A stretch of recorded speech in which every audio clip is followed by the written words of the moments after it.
While you're alive, you are participating in life eternal, but it's not you who's eternal. You are a place and moment that gives life eternal the distance by which it can come to itself in various levels of self-reflexive awareness.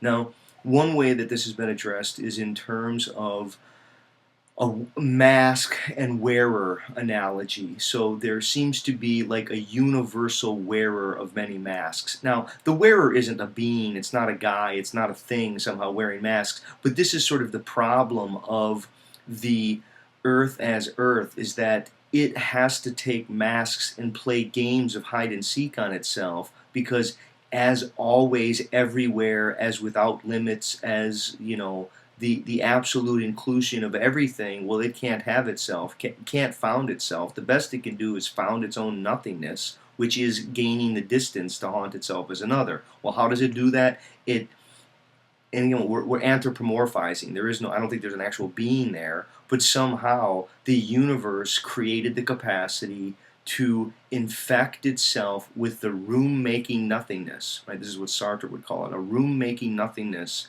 that allowed for being in itself to recursively fold over and become being for itself. And so these masks that being in itself comes to wear, now they're real. Each person is a mask.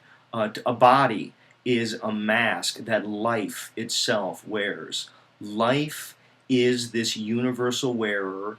Each person is a place and moment of life that the place and moment that a person is the finite way that the eternal opens to itself.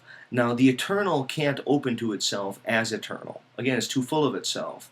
The best that the eternal can do is come to itself and recognize its internality in the throes of finitude. This is what Kierkegaard calls it, in the throes of finitude.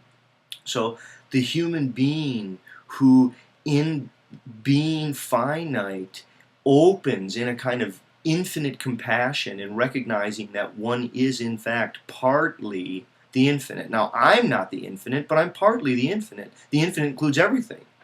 And so the to say that there is a universal wearer of many masks is to realize that everyone, every person you meet, all of the things around you, the trees, the dogs, the animals, they're all masks being worn by life. And so when I look for myself in every stranger's eyes and I try to see in compassion the oneness, it's not like the Corey mask looks at the other masks and tries to find more Corey mask behind the dog mask or behind the tree mask or behind the other people mask.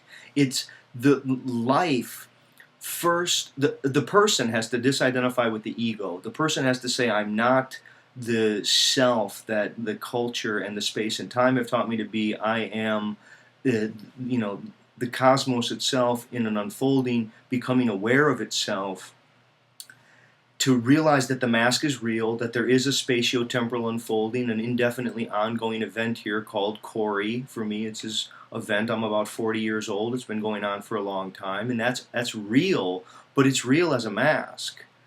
The ultimate reality is that all things, everything that I've ever known, it's all like, it's all within what I take to be reality. It's all of this is part of my own mind. Each person, right, is the center of the universe. And that's the way that the universal wearer of many masks was able to distribute itself and haunt itself as another. I mean, each person can so identify with the mask, so fool themselves into thinking that they're just a mask and that there isn't a wearer, that I think they pursue this kind of bad transcendence. And they think that if there is an afterlife, it's some sort of ongoing immortality, so a post-mortem of what basically amounts to being a mask. If there is something that goes on after the death of the body. I think it's the thing that was going on before the birth of the body. It's the grand mystery of which the body is just a part. It's kind of like, a droplet falling off of a waterfall. The waterfall itself is the continuous stream. The droplet that breaks during the moment of fall is integrally part of the stream, but it's momentarily isolated. And as it's falling, it feels its separateness. But as it plunges back down in the bottom, it rejoins the illusion of separateness. That's part of the problem. And the task then of the person who is alive is to spend their time while they're alive contemplating the fact that although they're finite, they're open to the infinite.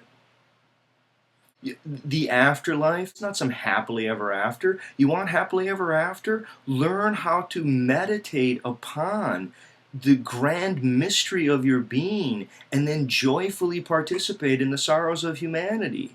To willingly go out and make social changes without ego. I hope that people can challenge fantasy or illusion or delusion, sort of ridiculous. You might as well believe in centaurs and other sort of virgin births, I guess. I mean, it's right in line with that sort of stuff. I think that the real question is, how can we so disidentify with the mask that we can genuinely love others as ourselves? Now, I'm not other people, but the me who wears Corey as a mask is the me of others.